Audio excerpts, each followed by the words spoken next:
Hello, I'm Professor Nazira Karodia, Deputy Vice-Chancellor and Vice Principal here at Edinburgh Napier University. I'm delighted to welcome all new students to the university, and this may be students who are joining us here in Edinburgh or joining our online programs. We also have students joining programs with our international partners. So welcome to all of you. Our hope is that all our students approach their studies with excitement, enthusiasm, and confidence. To support you in your studies, we have prepared a short video on a very important topic, which is around academic integrity. We will also include the key principles and practices that you need to know so that you can be a success in your studies. Academic integrity refers to the values and ethical principles that govern the conduct of students in the academic setting. When we say values, we mean honesty, trust, fairness, and responsibility in all aspects of academic work. This would include concepts such as originality, which stresses the need to produce one's own work by citing the sources of information that is synthesized or used in informing one's own work.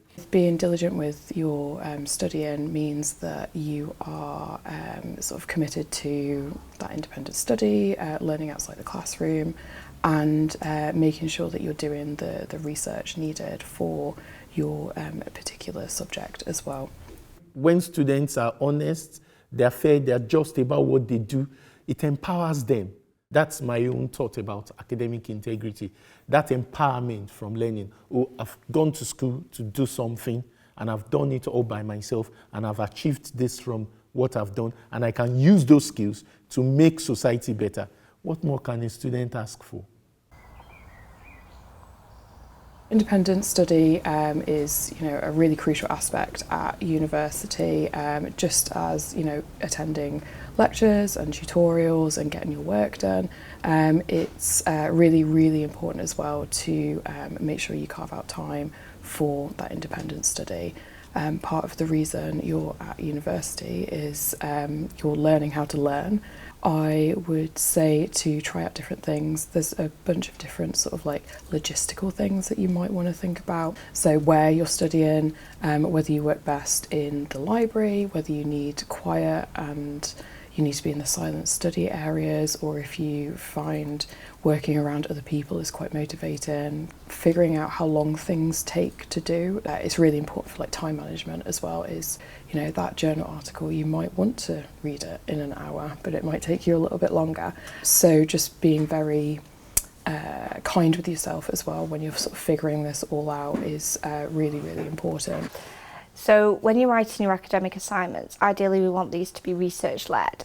So reading our source material and developing our thoughts and ideas and our arguments that we want to put into that assignment from what the source material is telling us.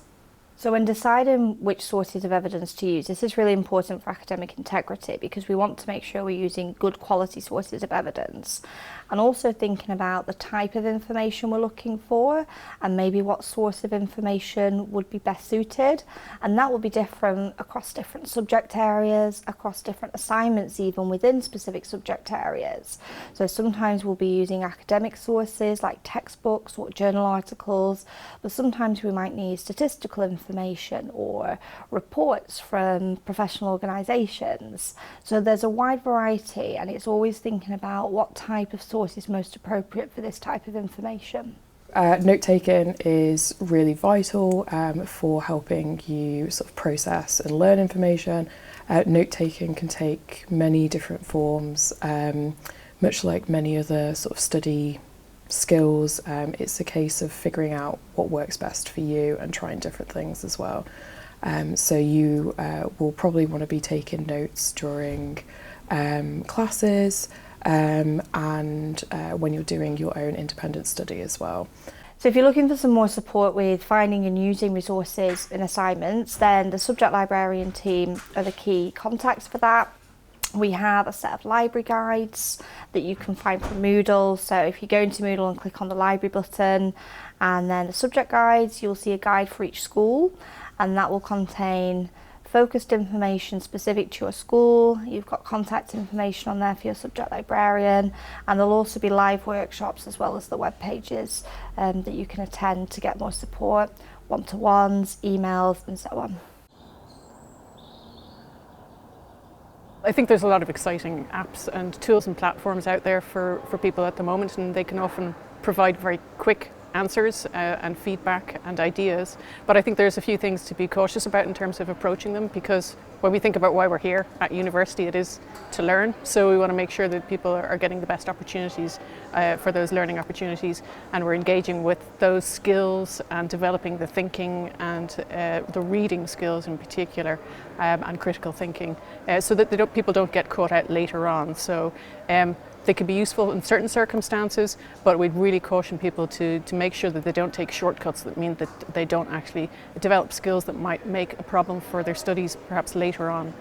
My first piece of advice would always be to talk to module leaders and your tutors about what they want, and indeed if one says that it might be okay in certain circumstances, you can't make that assumption that everyone else is approaching it in the same way. In terms of using any of these tools for your assessments, the regulations are that you have to submit your own work, and if that is not the case, then it could be quite serious consequences for your studies or maybe even your professional career as well. The next thing is just to think about what you're using it for, and also maybe consider some of the problems that can be within some of these technologies. For example, they can reproduce biases, the data set can produce inaccurate responses and things like that. So you could actually be reproducing something in your work that is not accurate, and it could be quite problematic. But also it can be quite generic, it can be quite bland, some of the content, and what you want to do is make sure that you're bringing in your own ideas, and that when you are submitting your assessments, that this is your own work. They are external tools, they're not supported by the university, so you want to make sure that you're comfortable with how your data is being used, not just anything that you input, but also your personal information, because some of these tools look for your telephone number. So we've got advice on my Napier pages about artificial intelligence tools and how these might relate to your studies, and in particular making sure that people, if they are allowed to use them, that they document their use from the very beginning, and that's something very important. But we'd recommend people have a look at those pages and then speak to your module leaders and tutors. One of the biggest skills that you will develop at university is paraphrasing, essentially putting someone else's words and ideas into your own writing or communication, thinking about presentations. And this is really tricky to do. It's tricky for people that have been doing it for a very long time. If you are paraphrasing, you are able to demonstrate that you understand what has been said in the journal article or book chapter, for example, and that's really, really valuable for your reader. And it also means, paraphrasing means that you can add your own sort of perspective based on the evidence as well. It's not just about not using quotations, it's about being able to transform that information and demonstrate to your reader that you've understood it. And I always say, like, even a paraphrase that isn't perfect but is in your own words is much better to include than heavily relying on quotes, because it can seem very disjointed then. It's your writing, it's your work. Feel free to, actually use your own words. So you'll probably hear this word referencing, and you might be wondering what it is. You might have been doing a bit of referencing before, but it might be something that's quite new to you. But the general purpose of it is to demonstrate your reading within your writing. So showing the reader which sources of evidence you've been using, where you've taken that information from, to give credit to those original sources. And you'll have specific pieces of information you need to include about those sources, and that's to help the reader find find those original sources of evidence and be able to access them. So referencing isn't just about writing and formatting the references, it's about much more than that. It's about how you actually incorporate sources into the assignment, how you give this credit, the quality and the type of sources you're using. So you will see marks in your assignments for referencing formatting, and that's usually quite a small number of marks. But actually using these sources and how we incorporate them and use them to build arguments, that's what's worth the bulk of the marks for referencing. Referencing is also really useful because it's allowing you to evidence and back up these arguments. So we were talking about research-led assignments and a research-led approach, and the referencing is that demonstration of how you're using the evidence, what evidence you're using to support and develop the arguments and the points you're making as well. Thinking about the theory behind referencing and the purpose, the real purpose behind referencing, helps to get over the fear a little bit more. Of, you know, have I got the comma in the right place, and, you know, how do I reference this website? It's more of a case of making sure that you're just acknowledging where you've got information from. You will have a specific referencing style that you're expected to use, and there's lots out there, APA, Chicago, Oscola, and you need to make sure that you're using the right one. So definitely check with your program leader or your module leader what you're expected to use, and follow the university guidelines for that particular style or your school to make sure that you are writing those as expected.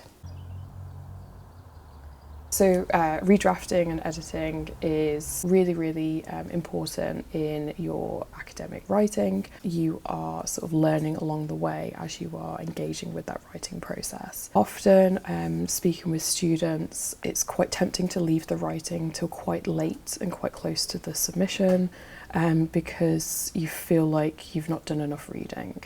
You will always feel like you've not done enough reading to a certain extent because there's so much potential of things to read. I sort of advocate for a process of reading and writing and reading and writing and sort of flipping between the two, and as you're engaging in your reading you're figuring out what you want to write, and as you're writing you're figuring out what you still need to read.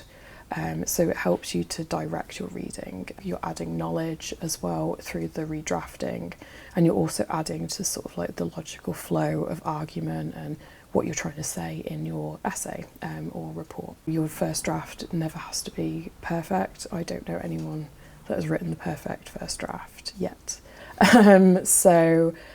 Just being, you know, allowing yourself to like write something that isn't very good because, you know, I sort of always say you have to do the work to improve the work. So getting it down on paper first is going to be really helpful for getting over that sort of like fear of the blank page as well. You've probably spent many hours creating it, researching it, writing it, and it's very easy to not be able to see errors once you've seen it so much. So allowing yourself enough time to put it to one side and come back to it is really important as well. But also taking one thing at a time. So maybe I'm going to check my references in this study period. I'm then going to check for, you know, the logical flow of ideas in my next study period. And really close reading is important. And another sort of tip is to read it aloud as well, because you're processing things differently. It helps to slow things down, and it helps you to uncover sort of errors that you might not have seen just reading. Okay, so the academic skills team it's an open service. We offer advice and support, and it's open to all students at the university. It has a range of online resources, so these are videos. If you go onto the academic skills link on the website, it's got a range of resources available to you. We also offer on-campus and online workshops so that you can book into. We also have one-on-one appointments, both on campus and online, and these can range from things like essay and report writing, exam preparation, and anything linked to academic integrity that you might have questions about. We can help at sort of any stage of the writing process as well. So right from when you first get your assessment and you need to figure out how to break it down and what you actually need to do for it, right up until the end where we can offer advice on how you can proofread your own work. We are not just there if you're really desperate, if something's gone wrong, we can absolutely help in those situations as well. But we're more than happy to answer like quick questions, small things that you might think, oh, I don't want to bother them with that. Come and bother us. It's our job and we enjoy it. So just feel free to reach out sooner rather than later is always like a key takeaway that I try and put across. So if you want to access these resources, you access them through the My Napier website. You can also email us at academicskills@napier.ac.uk. All the best in your studies, and I look forward to seeing you crossing the stage at graduation. So welcome all new students to Edinburgh Napier University.